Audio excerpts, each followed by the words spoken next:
Néhémie 6. Je n'avais pas encore posé les battants des portes, lorsque Sanballat, Tobija, Geshem, l'Arabe, et nos autres ennemis apprirent que j'avais rebâti la muraille et qu'il n'y restait plus de brèche. Alors Sanballat et Geshem m'envoyèrent dire, viens, et ayons ensemble une entrevue dans les villages de la vallée d'Ono. Ils avaient médité de me faire du mal. Je leur envoyai des messagers avec cette réponse, j'ai un grand ouvrage à exécuter, et je ne puis descendre, le travail serait interrompu pendant que je le quitterais pour aller vers vous. Ils m'adressèrent 4 fois la même demande, et je leur fis la même réponse. Sanballat m'envoya ce message une 5e fois par son serviteur, qui tenait à la main une lettre ouverte. Il y était écrit, le bruit se répand parmi les nations et Gashmu affirme que toi et les Juifs vous pensez à vous révolter, et que c'est dans ce but que tu rebâtis la muraille. Tu vas, dit-on, devenir leur roi, tu as même établi des prophètes pour te proclamer à Jérusalem roi de Juda. Et maintenant ces choses arriveront à la connaissance du roi. Viens donc, et consultons-nous ensemble.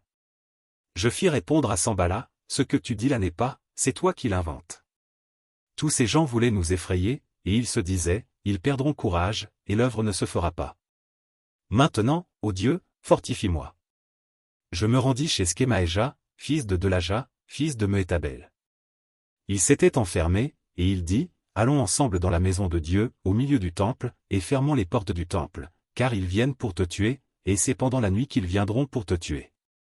Je répondis, un homme comme moi prendre la fuite. Et quel homme tel que moi pourrait entrer dans le temple et vivre? Je n'entrerai point. Et je reconnus que ce n'était pas Dieu qui l'envoyait.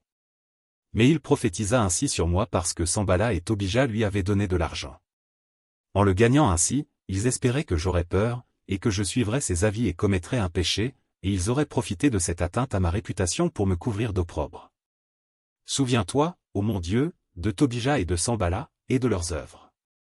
Souviens-toi aussi de Noadia, la prophétesse, et des autres prophètes qui cherchaient à m'effrayer. La muraille fut achevée le 25e jour du mois d'Élul, en 52 jours.